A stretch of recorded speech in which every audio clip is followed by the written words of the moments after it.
define thermodynamic process. When a thermodynamic changes its state from one equilibrium state to another equilibrium state, then the path of successive state through which the has passed is known as thermodynamic process. जब एक thermodynamic change होती है एक इसकी state में एक equilibrium state से दूसरी इक्विलिब्रियम स्टेट में, जो पाथ वो स्टेट्स का पाथ करता है सक्सेसिव स्टेट्स का, उस through which the system has pass, जिन पास के थ्रू वो पास करता है, उसे हम थर्मोडायनामिक प्रोसेस कहते हैं। क्लास ये कुछ लोग हैं अब मेंशन कर रहे हैं अटेंडेंस, या वैसे इनकी अटेंडेंस ना ही तो मार्क होनी है और ना ही ये ऐड होने। जो आ रहे हैं स्टूडेंट्स मैं ऐड करता जा रहा हूँ, लेकिन इनकी अटेंडेंस नहीं मार्क होगी, इसलिए मुझे व्हाट्सएप पे अब मैसेज ना किया करें क्लास के दौरान। ऐड होने का बस यही फ़ायदा है, आप क्लास अटेंड कर लेंगे लेकिन अटेंडेंस नहीं काउंट होगी। No system is in true equilibrium during the process because the properties pressure, volume and temperature are changing. कोई भी सिस्टम इक्विलिब्रियम में नहीं होता ड्यूरिंग द प्रोसेस के दौरान, बिकॉज द प्रॉपर्टीज, क्योंकि ये प्रॉपर्टीज हैं जो प्रेशर, वॉल्यूम एंड टेम्परेचर, ये चेंज हो रही होती हैं। Reversible and irreversible thermodynamic process. If a process is sufficiently slow so that the deviation of the properties at the intermediate state is infinite small, then every state passed through the system will be in equilibrium. Such process is known as reversible process. अगर एक process sufficiently slow और उसकी deviation properties की at the intermediate state is infinite small, कि लामहदूद छोटी हों, बहुत ही छोटी हों, then every state pass to by the system, तब हर स्टेट जो पास करेगी by the system will be in equilibrium. Such process is known as reversible process. इनको रिवर्सिबल प्रोसेस कहते हैं। If process take place in such a manner that the properties at the intermediate state are not in equilibrium state except initial and final state, then it is known as irreversible process। अगर process take place करे और इस manner में, इस तरीके से कि उसकी प्रॉपर्टीज इंटरमीडिएट स्टेट के दरमियानी हालत में इक्विलिब्रियम स्टेट पे ना हो, सिवाय इसके कि इनिशियल और फाइनल स्टेट के, तब इसे हम इरिवर्सिबल प्रोसेस कहेंगे। क्लास यहाँ तक क्लियर है? Yes, sir. Yes, sir.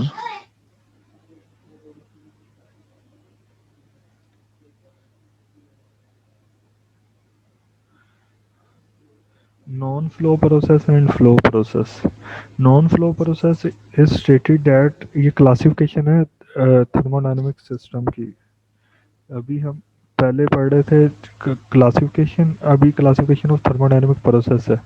Classification of thermodynamic process क्या है? Classified as non flow process and flow process. Non flow process is a thermodynamic process occurring in a closed system. What is a closed system? Closed system is a no exchange of working medium, but heat and energy can be exchanged। जो non flow process होते हैं वो अकर करते हैं thermodynamic process में close system में, जहाँ पे जो वर्किंग मीडियम होता है, जैसे हीट एनर्जी है, वो एक्सचेंज नहीं हो रहे होते। नॉन फ्लो प्रोसेस और flow process. Thermodynamic process occurring in an open system, exchange of working medium along with heat and energy. Flow process क्या होंगे? जिसमें से आपको नाम से ही पता है कि नॉन फ्लो वो है जिसमें से फ्लो नहीं हो रहा होता, वो क्लोज सिस्टम में होगा। और ओपन सिस्टम वो है जो फ्लो सिस्टम है, जहाँ पे एनर्जी और हीट यानी कि वर्किंग मीडियम के अलोंग एक्सचेंज हो रही होता है। ठीक है। The flow process are also classified as steady and non steady flow process. फिर स्टडी है और नॉन स्टडी फ्लो है। स्टडी और नॉन स्टडी फ्लो में क्या डिफरेंस होता है? स्टडी फ्लो में आपका फ्लो जो है वो over the interval of time constant रहता है, जबकि नॉन स्टडी फ्लो में ओवर द टाइम या पर यूनिट टाइम में फ्लो कांस्टेंट नहीं रहता। क्लियर है क्लास यहाँ तक? जी सर। Yes, sir.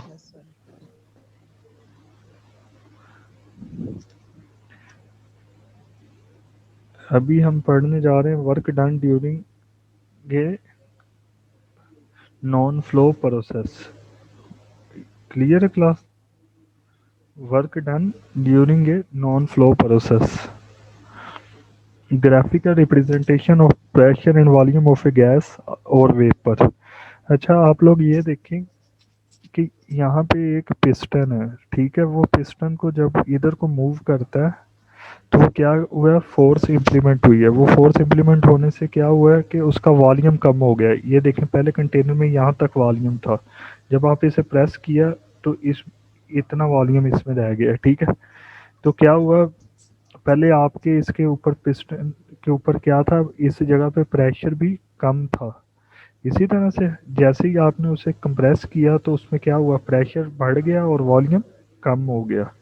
क्लियर है क्लास? ये ग्राफ कैसे आता है और पिस्टन किस तरह से मूव करता है, ये जी क्लियर है? जी जी sir.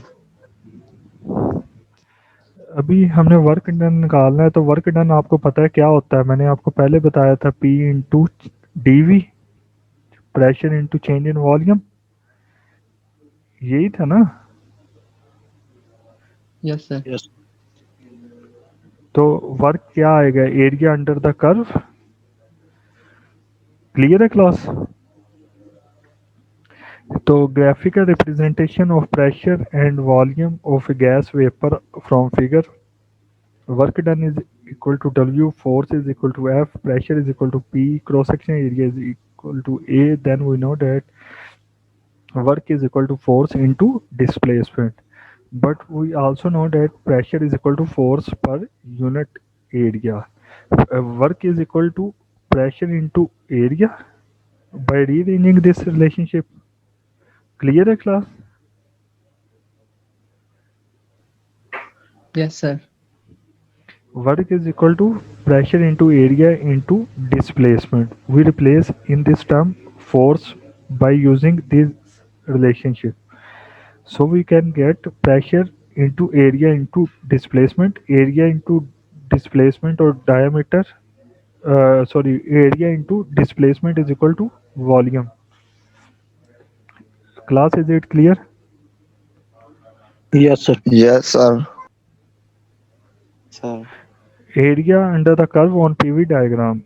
Area under the curve on the PV diagram, work done by the gas is equal to area, volume integrated from 1 to 2 into pressure. Clear है क्लास? ये वाली इक्वेशन कैसे obtained हुई है, क्लियर है? जी सर।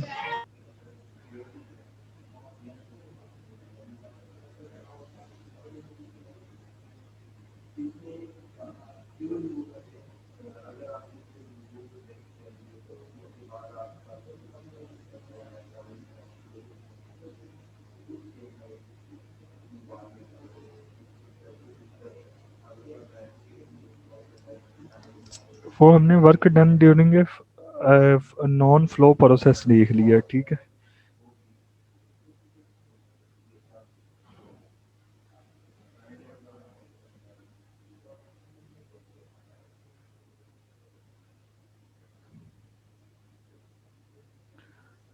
नेक्स्ट एग्जांपल प्रॉब्लम है आपकी book की। अच्छा, सब स्टूडेंट्स के पास बुक्स हैं ना?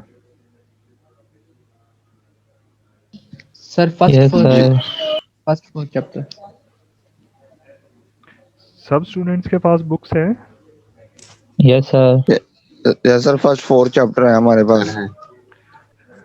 चल अभी तो सेकंड चैप्टर आपका, थर्ड चैप्टर चल रहा है, सॉरी सेकंड लास्ट लेक्चर में खत्म हो गया, तो इसी तरह से था।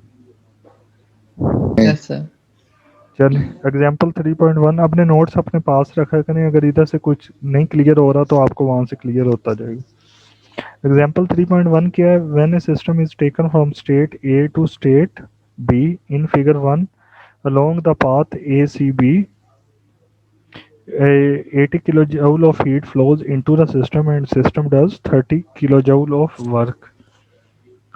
आपका एक सिस्टम है जो कि टेकन करता है फ्रॉम ए टू, इस स्टेट से ए स्टेट से बी स्टेट तक along the path ACB.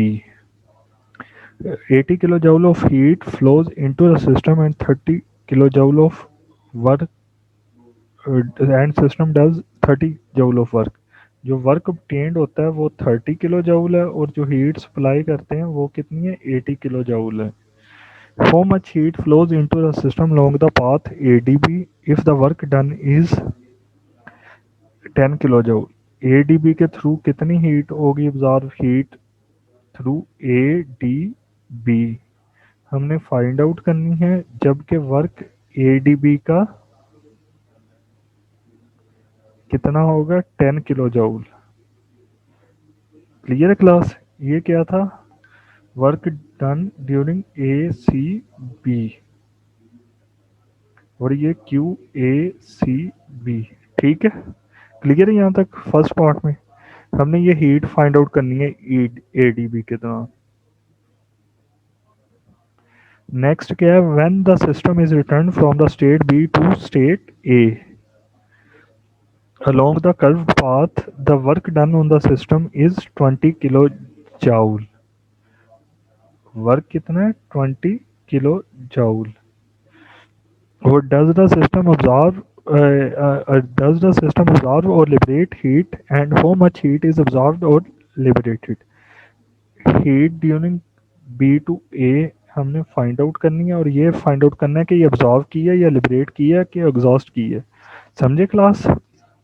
If the internal energy at A is 0, if the internal energy is A at 0 and D is at 40 kilojoule, find the heat absorbed in the process AD and DB, और find करनी है heat absorbed during AD and QDB। ठीक है class? Class clear है? Question? Yes, sir. Yes, sir.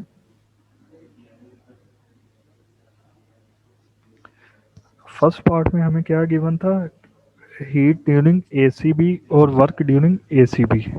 Heat flowing into the system along the path ADB if work done is equal to 10 kilo joule, let Q ADB। हम let करते हैं कि जो ADB है, heat flowing into the system along the path ADB is, उसके लिए क्या है, internal energy at A is equal to UA, internal energy at B is equal to UB। और हमें पता है कि जो पाथ है फॉर ACB, QACB क्या होगा, इंटरनल एनर्जी ऑफ फाइनल।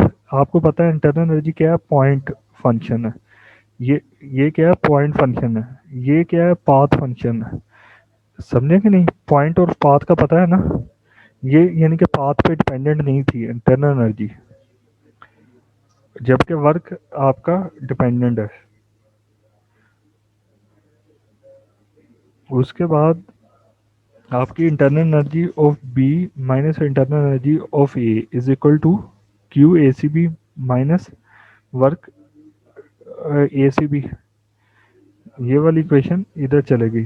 ठीक है, आपको पता है हीट सप्लाइड क्या होती थी, heat supplied is equal to change in internal energy plus work done. ये वही रिलेशनशिप से हमने ऑब्टेन किया ना। क्लास क्लियर है कि नहीं? जी सर। Yes, sir.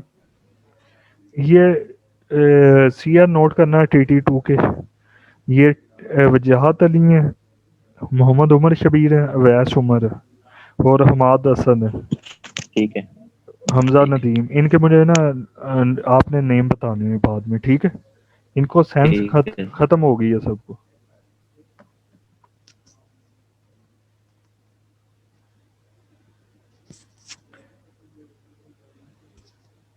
अभी आपको ये रिलेशनशिप क्लियर है ना क्लास के? हीट सप्लाइड जो होती है during a process is equal to change in internal energy plus work done. दो ही काम होते थे ना हीट सप्लाई जो हम करते थे। तो अभी क्या है, इंटरनल एनर्जी हमने फाइंड आउट करनी है ड्यूरिंग दैट प्रोसेस। ये इंटरनल एनर्जी क्यों करनी है हमने, ये मैं आपको बताता हूँ।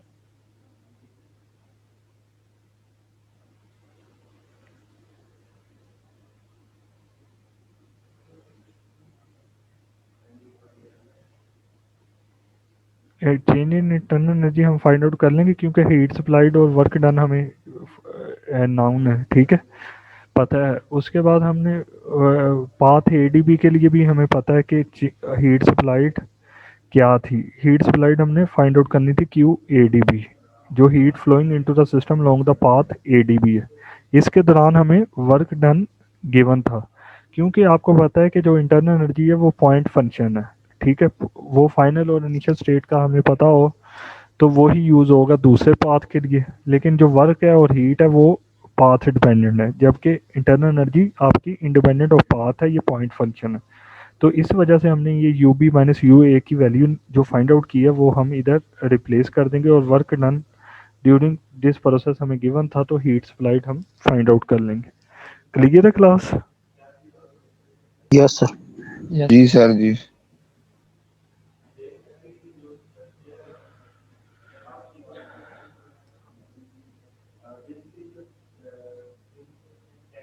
नेक्स्ट है कि हीट अब्जॉर्ब हुई या लिबरेट हुई ड्यूरिंग द प्रोसेस। उसके लिए हमने क्या करना था, Q B A heat absorbed और liberated along the path B A. Work is done on the system therefore, हमें पता है कि जो work done on the system हो रहा हो उसे हम क्या करते हैं, नेगेटिव लेते हैं। ये आपको शुरू में जब मैंने बताया था कि work done heat supplied internal energies को क्या लेते हैं, जो पॉजिटिव कौन सी या नेगेटिव कौन सी है। Change in internal energy increase होगी तो क्या करना है, डिक्रीज होगी तो क्या करना है, हीट सप्लाई हो रही होगी तो क्या करना है, हीट एग्जॉस्ट हो रही होगी या हीट ऑब्टेन्ड हो रही होगी तो तब क्या करना है, work done on the system हो रहा हो तो क्या करना है, work done by the system हो रहा हो तो क्या करना है। बताया था, क्लियर है क्लास को? अभी क्या है, work done during B to A is equal to -20 kilo joule, negative sign shows that work is done on the system. हमें पता है during the path B A heat supplied from B to A is equal to change in internal energy from B to A plus work done from. As we know that we have values of ub minus ua, so we taken common negative sign from this equation, so we can put a value of 50 is here, and work done from b to a is negative because work is done on the system, and we obtained that minus 70 kilojoule is heat absorbed during the process AD and DB। Class clear है? ये negative sign क्या represent कर रहा है heat supplied के लिए, B से ए के।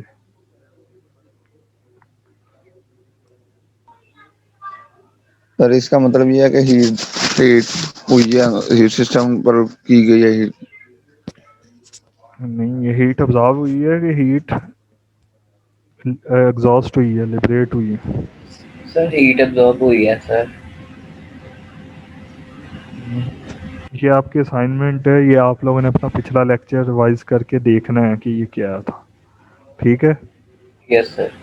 नेक्स्ट लेक्चर में आपसे मैं पूछूंगा इसका। सब क्लास है heat absorbed in the process A D and D B.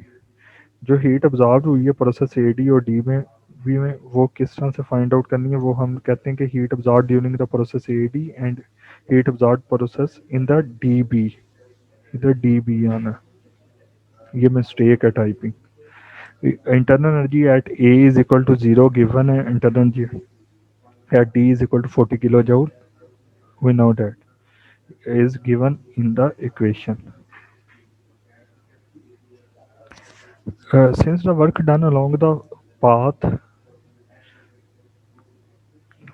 ADB, work done during ADB is equal to work AD plus work of DB.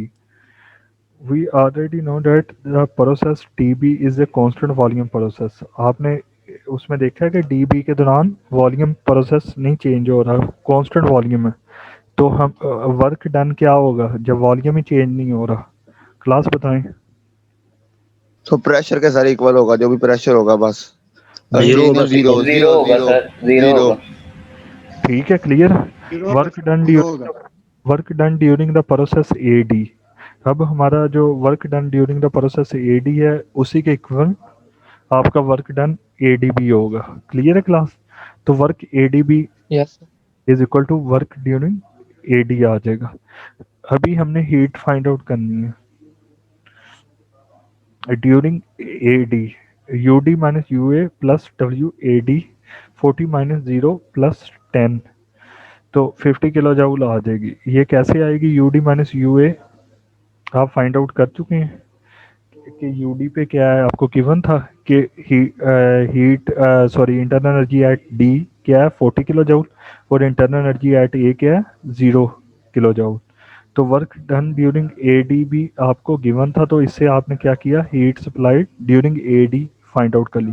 अभी heat supplied during D B निकालना है, तो उसके लिए आप क्या करेंगे, यू बी माइनस डी, यानी कि फाइनल माइनस इनिशियल, इसी तरह से करेंगे।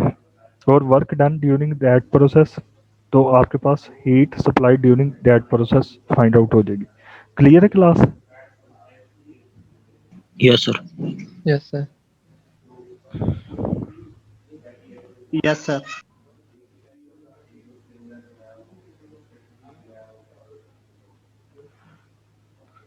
अभी एग्जांपल 3.2 है।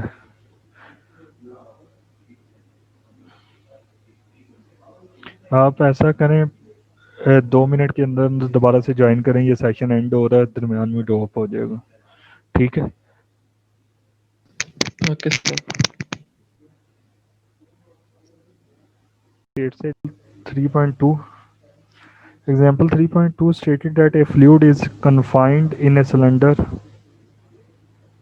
by spring loaded frictionless piston so that the pressure in a fluid is a linear friction of the volume। हमें प्रेशर का रिलेशनशिप दिया है कि एक फ्लूइड है कन्फाइंड सिलेंडर में by spring loaded frictionless piston so that the pressure in the fluid is a linear friction of the volume is equal to P is equal to A plus B is constant into volume. The internal energy of the fluid is given by the following equation. जो internal energy of the equation of the system है, fluid है, वो इस relationship से given है और pressure का volume के साथ ये रिलेशनशिप यू किलो जूल में है, जबकि प्रेशर आपका किलो पास्कल में है और वॉल्यूम क्यूबिक मीटर में। If the fluid changes from an initial state of 1.7 bar 0.03 cubic meter to a final state 4 bar and 0.06 cubic meter with no work other than that done on the piston, find the direction and magnitude of the work and heat transfer। अगर वो work done करे सिर्फ with no work other than the done on the piston, piston पे work करने के अलावा और कोई काम ना करे, फाइंड करनी है direction and magnitude of work and heat transfer. Direction आपने वर्क की फाइंड आउट करनी है और हीट ट्रांसफर फाइंड आउट करना है।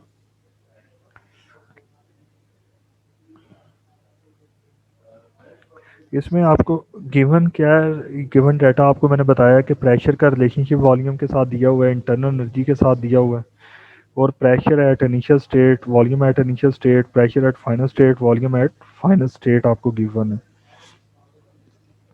तो ये आपने 33.5 और ये आपको इक्वेशन में गिवन था, ठीक है। अभी आपने क्या करना है, change in internal energy of the fluid find out करनी है, चेंज इन इंटरनल एनर्जी। तो चेंज इन इंटरनल एनर्जी का क्या रिलेशनशिप होगा, आपको पता है चेंज इन इंटरनल एनर्जी क्या होता है? फाइनल माइनस इनिशियल, ये जो वैल्यू है। हाँ जी, तो फाइनल आपके पास क्या होगा इधर, ये P2 P2V2 और P1V1 इसी तरह से होगा।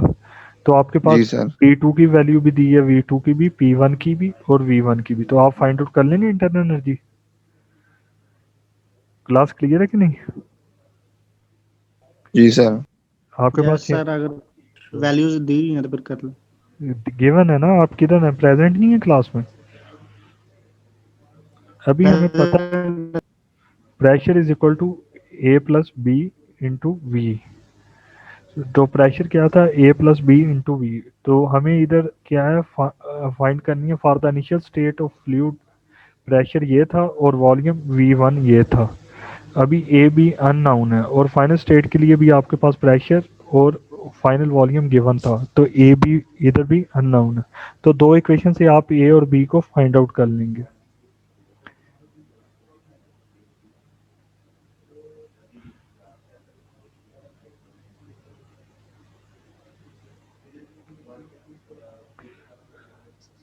अभी नेक्स्ट क्या है, उन दोनों रिलेशनशिप्स को आपने यूज करते हुए बी और ए जो अननोन पैरामीटर्स थे, दो कांस्टेंट्स थे, वो आपने फाइंड आउट कर लिए। क्लियर है क्लास?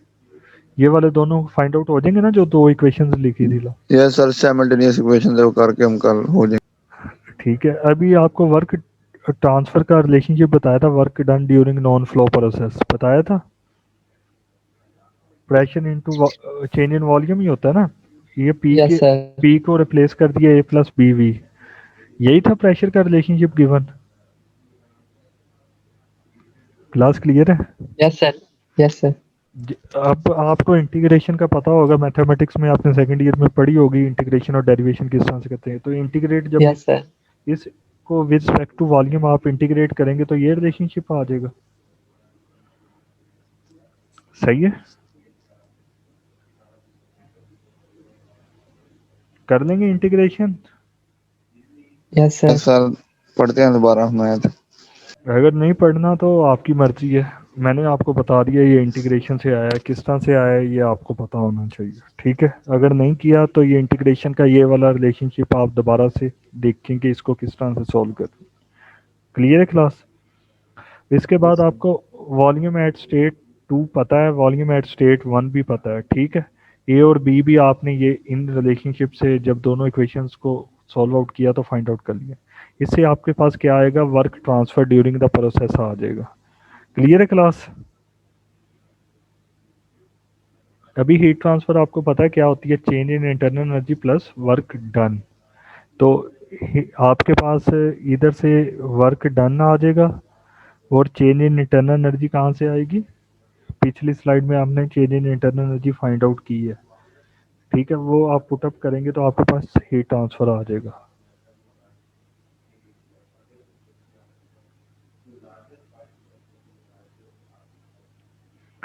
ये देखें, आपने change in internal energy find out की थी ना इस रिलेशनशिप से। क्लियर है class?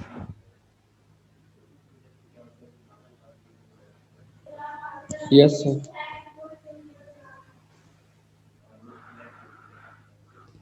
Next topic is heating and expansion of gases in a non flow process. हमने हीटिंग और एक्सपेंशन देखनी है गैसेस की नॉन फ्लो प्रोसेस में। ये दो तरह से होती हैं, रिवर्सिबल प्रोसेस और irreversible non flow process. Reversible non flow process कौन कौन से होते हैं, कांस्टेंट वॉल्यूम प्रोसेस जिसे हम आइसोकोरिक प्रोसेस भी कहते हैं, कांस्टेंट प्रेशर प्रोसेस जिसे हम आइसोबैरिक प्रोसेस भी कहते हैं, कांस्टेंट टेम्परेचर प्रोसेस जिसे हम आइसोथर्मल प्रोसेस भी कहते हैं, fourth one hyperbolic process, fifth one is adiabatic और isentropic process, six one polytropic process and second type is irreversible non flow process. ये सारे प्रोसेस हम नेक्स्ट पढ़ कवर करेंगे। Constant volume process, constant volume process और isochoric process क्या होता है आपको पता है, नाम से पता लग रहा है, जिसमें वॉल्यूम कांस्टेंट रहता है आपका, यानी कि गैस को आपने हीट किया एट कांस्टेंट वॉल्यूम लेकिन उसके वॉल्यूम में चेंज ना हुआ। तो वॉल्यूम में जब हर कांस्टेंट वॉल्यूम प्रोसेस क्या होगा, जो आपका V1 है और V2 है वो कांस्टेंट रहेगा, वॉल्यूम चेंज नहीं आएगा। तो ये कौन सा लॉ होता है जिसमें वॉल्यूम आपका कांस्टेंट रहता था? शुरू में आपको पढ़ाया था ना मैंने, चार्ल्स लॉ, बॉयज लॉ, गे लेसक लॉ। तो गे लेसक लॉ में क्या होता था, वॉल्यूम कांस्टेंट रहता था, इसी तरह से था। Volume constant. Yes sir. Sir तो चेंज इन वॉल्यूम क्या हुआ, जीरो हुआ। जब change in zero. Volume zero हुआ तो work done by the gas क्या होगा, P इंटू डी वी। तो इंटीग्रेट करेंगे फ्रॉम स्टेट 1 टू स्टेट 2, ये है ना, प्रेशर चेंज हो रहा है लेकिन वॉल्यूम चेंज नहीं हो रहा। तो इस रिलेशनशिप को आप इंटरप्रेट करेंगे, आपको वर्क डन निकालना है, work done from 1 to 2 is equal to pressure into change in volume from 1 to 2। जब वॉल्यूम चेंज नहीं हो रहा होगा तो ये क्या होगा, वर्क डन जीरो होगा, वर्क आपका परफॉर्म नहीं होगा ड्यूरिंग कांस्टेंट वॉल्यूम प्रोसेस और आइसोकोरिक प्रोसेस। क्लियर है क्लास? क्लास जी क्लियर? सर। अभी जी सर। इसी के हम देखेंगे, जाउस लॉ से हमें change in internal energy find होती है। तो चेंज इन इंटरनल एनर्जी के लिए क्या था, D U is equal to M C V delta T, change in temperature. जब इंटीग्रेट करेंगे फ्रॉम 1 टू 2 स्टेट तो हमें क्या फाइंड आउट होगा, U2 minus U1 is equal to M C V constant change in temperature. तो ये relationship से हम इसका चेंज इन इंटरनल एनर्जी निकाल देंगे। आपको पता है कि इंटरनल एनर्जीज में चेंजेस आता है, ड्यूरिंग कांस्टेंट वॉल्यूम प्रोसेस, क्योंकि हीट जो सप्लाई की है वो टोटली किस में चेंज हो जाती है, इंटरनल एनर्जी को चेंज करने में। क्लियर है class? Yes, sir. Yes, sir. Heat supplied और हीट ट्रांसफर हमें पता है क्या करती है, वर्क डन और चेंज इन इंटरनल एनर्जी। तो इंटीग्रेट जब इस इक्वेशंस को करेंगे तो आपके पास heat supplied from 1 to 2 is equal to change in internal energy from 2 to 1 plus work done from 1 to 2। हमें पता है कि वर्क ज़ीरो था, तो ये क्या होगा, change heat supplied directly proportional to change in internal energy और converted into change in internal energy. तो इंटरनल एनर्जी का रिलेशनशिप हमने ये जो फाइंड आउट किया ये इधर पुट अप कर दिया। क्लियर है क्लास? तो हमें पता जी लग गया सर। कि कांस्टेंट वॉल्यूम प्रोसेस या आइसोकोरिक प्रोसेस पे क्या होता है, work done zero, heat supplied is equal to change in internal energy and change in internal energy is equal to MCV delta T.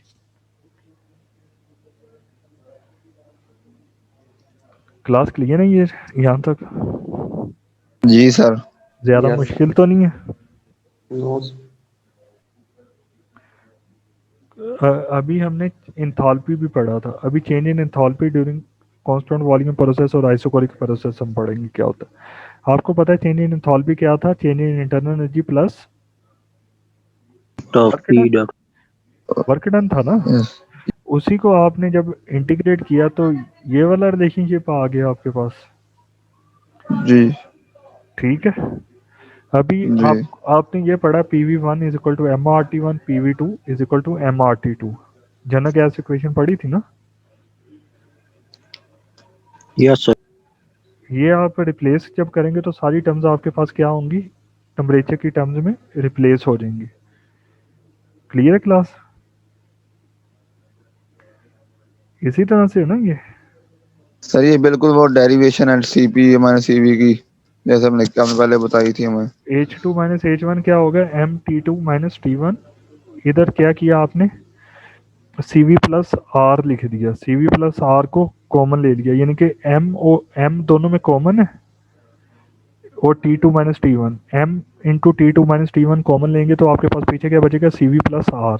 तो CV प्लस R क्या होता है, R is equal to CP minus CV। उसको rearrange करेंगे, ये पढ़ा था ना, CP minus CV is equal to R। तो इसी Yes, sir. R plus CV को CP लिख सकते हैं, तो MCP delta T। H2 minus H1 क्या आ जाएगा आपके पास, MCP T2 minus T1। Clear है क्लास? तो चेंज इन इंटरनल एनर्जी क्या हुई, change in enthalpy remains same for all process. जो आपका चेंज इन इंटरनल एनर्जी है और चेंज इन एंथैल्पी का रिलेशनशिप है वो सेम रहता है ऑल प्रोसेस में। ये क्लियर कर लेंगे, आपको आगे पता भी लग जाएगा। समझे कि नहीं? जो चेंज इन इंटरनल एनर्जी और चेंज इन एंथैल्पी का रिलेशनशिप हमने फाइंड किया है ना, चेंज इन इंटरनल एनर्जी क्या था, U2 minus U1 is equal to MCV delta T, जबकि H2 minus H1 change in enthalpy क्या है, MCV डेल्टा टी। ये दोनों relationship change in internal energy और चेंज इन एंथैल्पी के ये सेम रहेंगे ऑल प्रोसेस के लिए।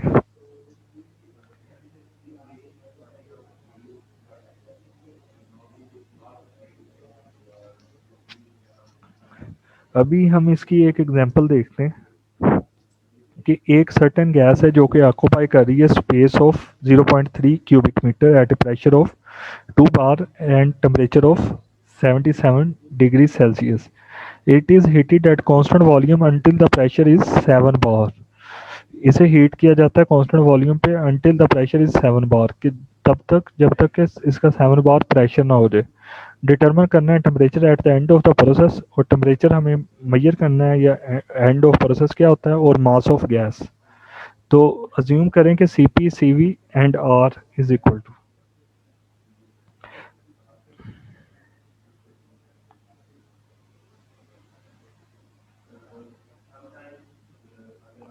अभी आपको पता CP भी गिवन है, CV भी गिवन है और R भी, और वॉल्यूम, प्रेशर और टेम्परेचर गिवन है। अगर हीट की जाए गैस को कांस्टेंट वॉल्यूम पे यानी कि आइसोकोरिक प्रोसेस है until the pressure is 7 bar, और प्रेशर एट स्टेट 2 गिवन है। डिटरमाइन क्या करना है, temperature at the end of the process और मास ऑफ द गैस, और चेंज इन इंटरनल एनर्जी और चेंज इन एंथैल्पी।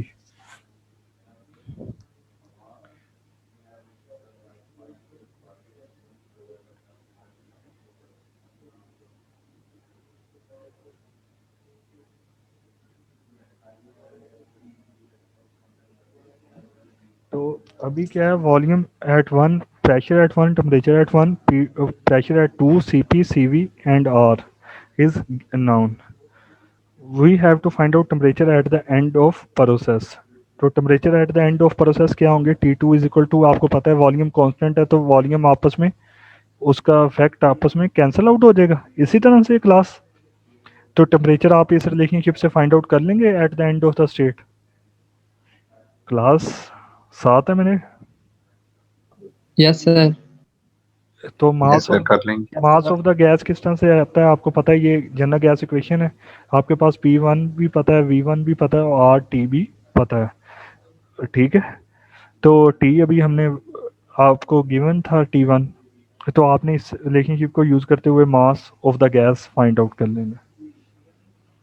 क्लियर है क्लास? जी यस सर। सर। अभी चेंज इन इंटरनल एनर्जी क्या है, change in internal energy is equal to mcv delta T. आपको पता है इसका रिलेशनशिप हमने अभी फाइंड आउट किया था। टेम्परेचर T2 आपके पास अननोन था लेकिन हमने फाइंड आउट कर लिया है, ठीक है। T1 आपको गिवन था, CV की वैल्यू भी गिवन थी, मास भी हमने फाइंड आउट कर लिया, तो इंटरनल एनर्जी फाइंड आउट कर लेंगे।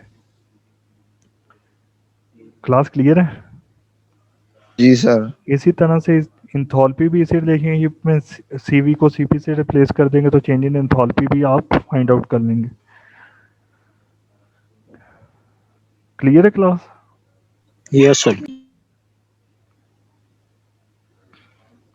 अभी नेक्स्ट है कांस्टेंट प्रेशर प्रोसेस।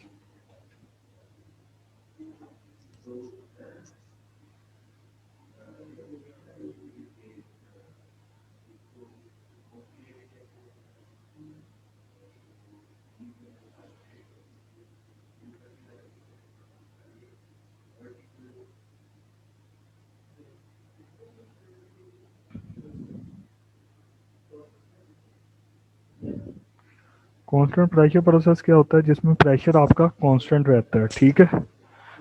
आपने गैस को हीट किया, उसका प्रेशर जो था उस पर वो कांस्टेंट रहा, लेकिन वॉल्यूम आपका कांस्टेंट नहीं रहा, ठीक है। ये इधर एक मिस्टेक है टाइपिंग, ये प्रेशर लिखेंगे इधर, ठीक है। ये डेरिवेशंस आपको सब आनी चाहिए। तो कांस्टेंट प्रेशर जब होगा आपका, इसका मतलब क्या है, P1 पे प्रेशर और P2 पे प्रेशर सेम रहेगा। तो ये चार्ल्स लॉ को जब गवर्न करेंगे तो चेंज इन प्रेशर क्या होगा, ज़ीरो। तो वर्क डन क्या आएगा, P इंटू डी वी। तो आप जब इंटीग्रेट इस इक्वेशन को करेंगे इसी तरह से करेंगे, ठीक है। तो इससे आपको ये वाला रिलेशनशिप मिल जाएगा। वर्क डन क्या होगा, MRT2 माइनस T1 और P2 P into V2 minus P into V1। Class clear है? क्लास क्लियर है? Yes sir. Yes sir. Sir.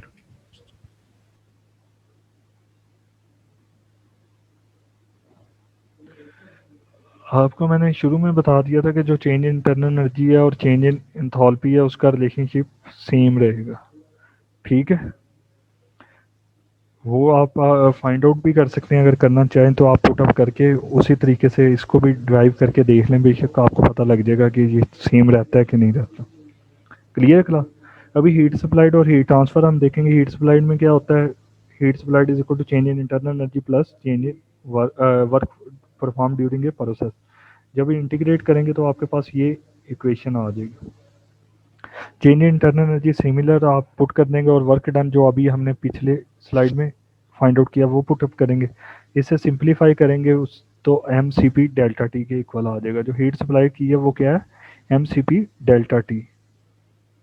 Clear है क्लास ये? तो जब भी आपके पास heat supply during a constant pressure process आएगा तो आपने ये रिलेशनशिप यूज करना।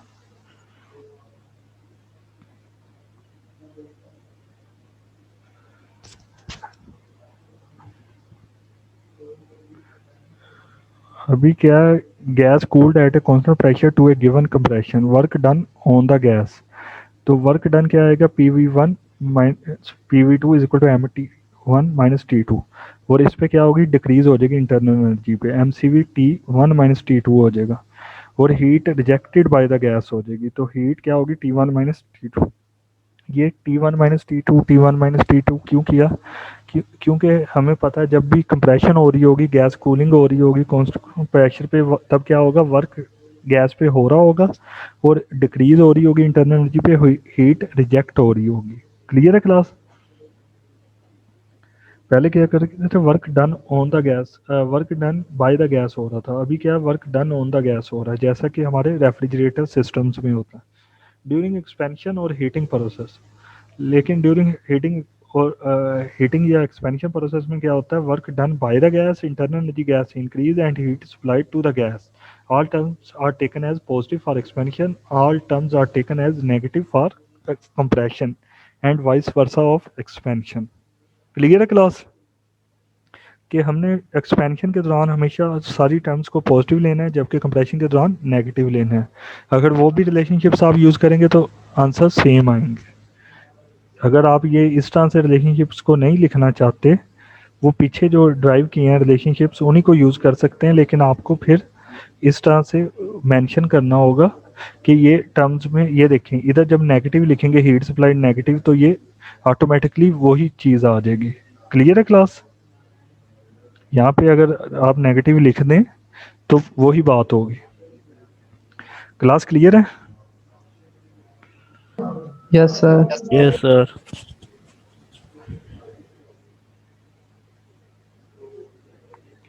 नेक्स्ट है हाइपरबोलिक प्रोसेस। 3.4 और 3.5 आपको एग्जांपल में करवाता हूँ। अभी हाइपरबोलिक प्रोसेस था, अभी आपने आइसोथर्मल नहीं किया।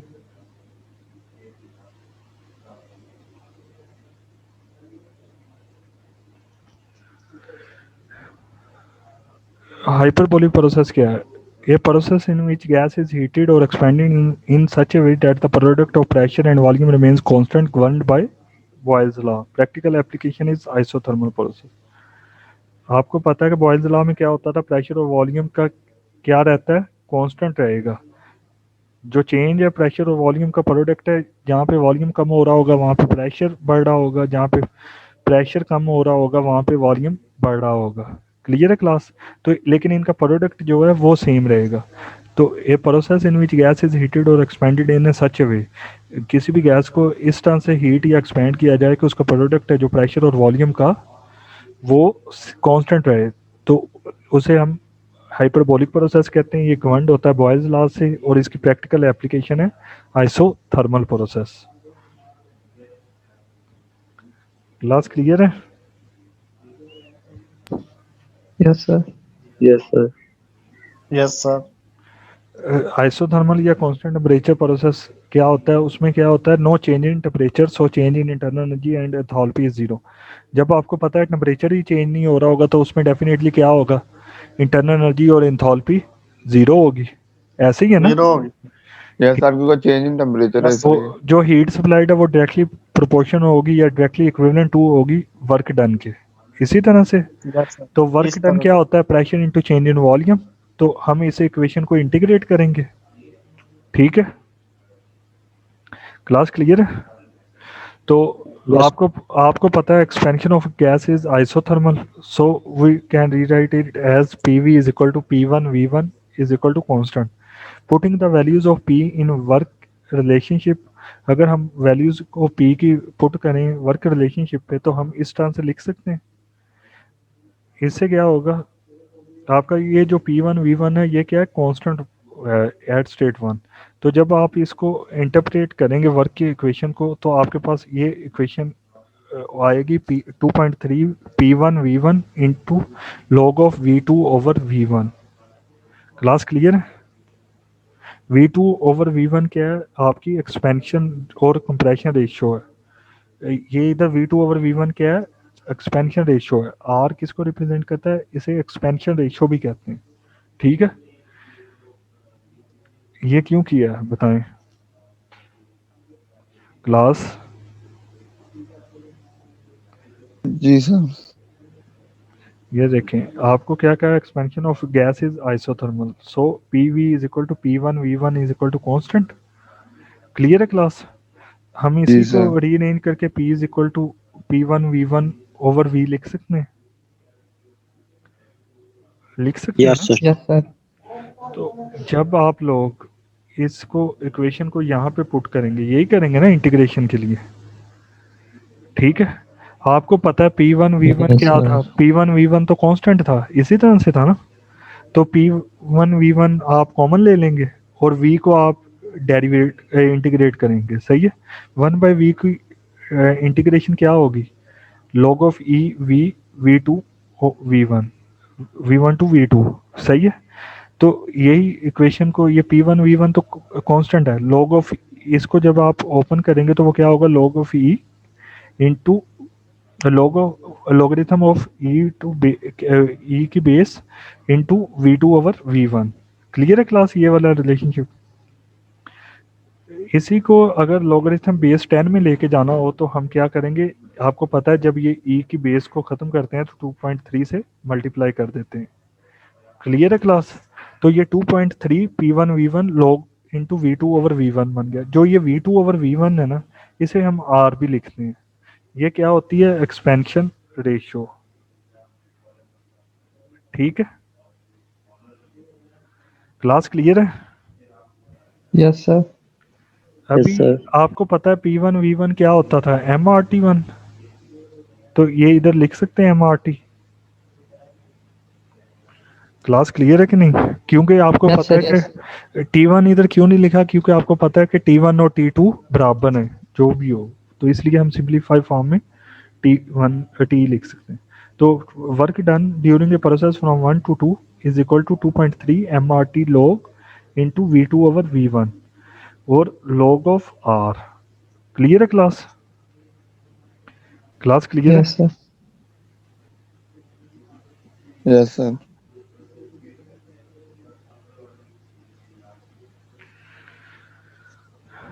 अभी इसकी एग्जांपल्स हैं।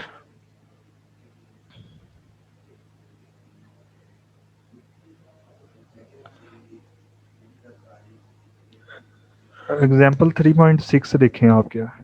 A quantity of air has a volume of 0.4 cubic meter at a pressure of 5 bar and a temperature of 80 degree Celsius. एक एयर की क्वांटिटी है जिसका वॉल्यूम 0.4 क्यूबिक मीटर है और प्रेशर 5 बार है और उसका टेम्परेचर 80 डिग्री सेल्सियस है। It is expanded in a cylinder at constant temperature.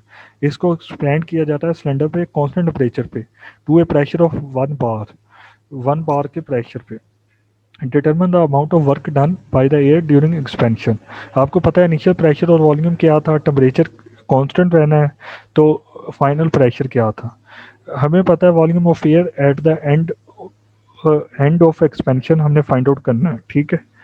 तो तभी हम वर्क फाइंड आउट कर सकेंगे। Volume of air at the end of expansion क्या होगा, P1 V1 over T1 is equal to P2 V2 over T2। तो T1 T2 आपस में कैंसिल आउट हो जाएंगे, तो V2 इधर से हम फाइंड आउट कर लेंगे। क्लास कर लेंगे कि नहीं? Volume of Yes, sir. कोई इशू यहाँ तक?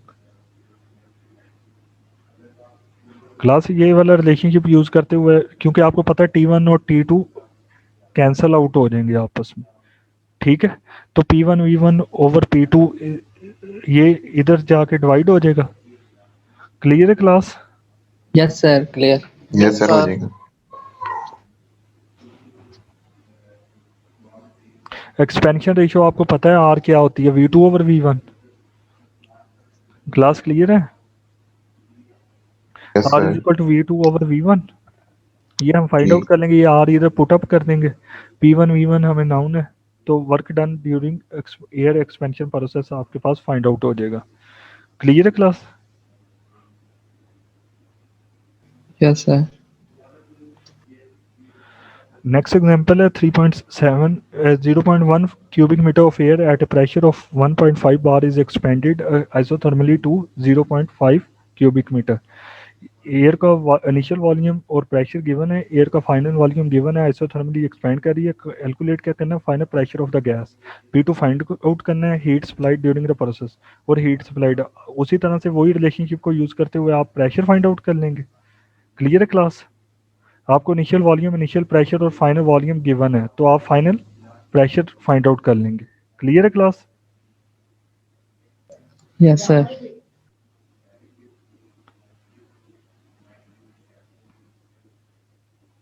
एक्सपेंशन रेशियो सिमिलर वे में उसी तरह से यूज़ कर लेंगे, और वर्क डन आपने फाइंड आउट करना है, तो आपको पता है इनिशियल वॉल्यूम और इनिशियल प्रेशर गिवन है, तो एक्सपेंशन रेशियो आपने फाइंड आउट कर ली V2/V1 से। इसको पुटअप करेंगे तो आपके पास वर्क डन फ्रॉम 1 to 2 या work done during isothermal find out कर लेंगे। तो हमें पता है ड्यूरिंग आइसोथर्मल प्रोसेस क्या होता है, heat supplied is equal to work done during the process, because change in internal energy is zero. क्योंकि आपको पता है चेंज इन इंटरनल एनर्जी क्या होगी, जीरो होगी, क्योंकि चेंज इन टेम्परेचर नहीं है, टेम्परेचर कांस्टेंट है। तो चेंज इन इंटरनल एनर्जी जब जीरो होगी तो जितना आपने वर्क परफॉर्म किया उतनी ही हीट सप्लाइड होगी during the process. Class clear है? क्लास क्लियर Yes, है? sir. Yes, sir.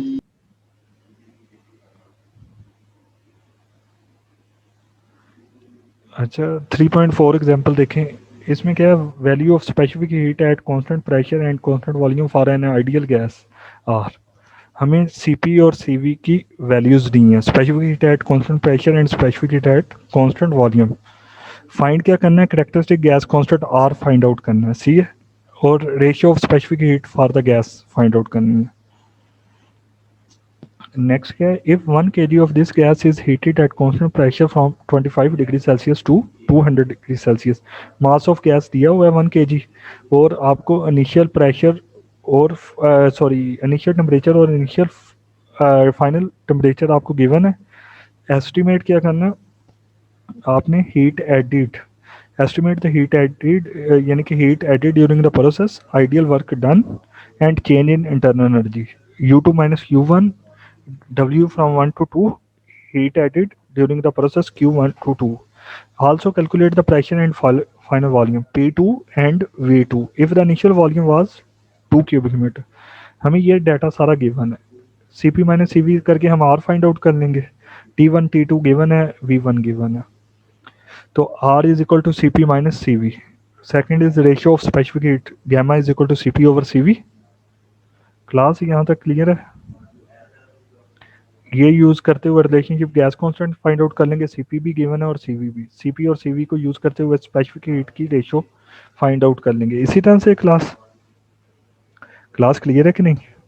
Yes, yes sir. Sir. Heat added क्या होगी, mCp डेल्टा टी। तो आपको टेम्परेचर्स दोनों गिवन है, Cp भी गिवन है और मास भी गिवन है, तो heat added during the process आप फाइंड आउट कर लेंगे। ठीक है, क्लास क्लियर है? तो वर्क डन क्या होता है, PV2 minus PV1 which is equal to MRT2 minus T1।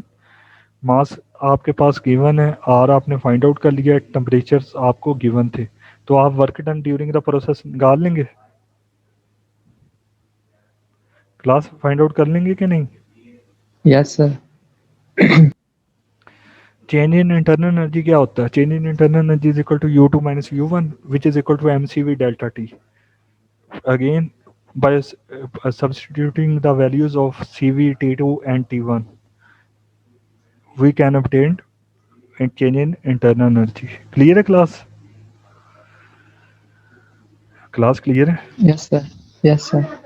Pressure and final volume of the gas if the initial volume is V1 is equal to 2 cubic meter। अगर initial volume given है तो हम final volume निकाल लेंगे, क्योंकि pressure तो constant है through out the system, तो प्रेशर तो एक दूसरे का इफेक्ट कैंसिल कर देगा। T1 T2 आपको गिवन था और V1 भी गिवन था, तो V2 आपने फाइंड आउट कर लिया। इसी तरह से आपको पता है P1 V1 is equal to MRT, तो V1 को इधर सब्ट्रैक्ट कर लेंगे तो आपके पास इनिशियल प्रेशर फाइंड आउट हो जाएगा। क्लियर है क्लास?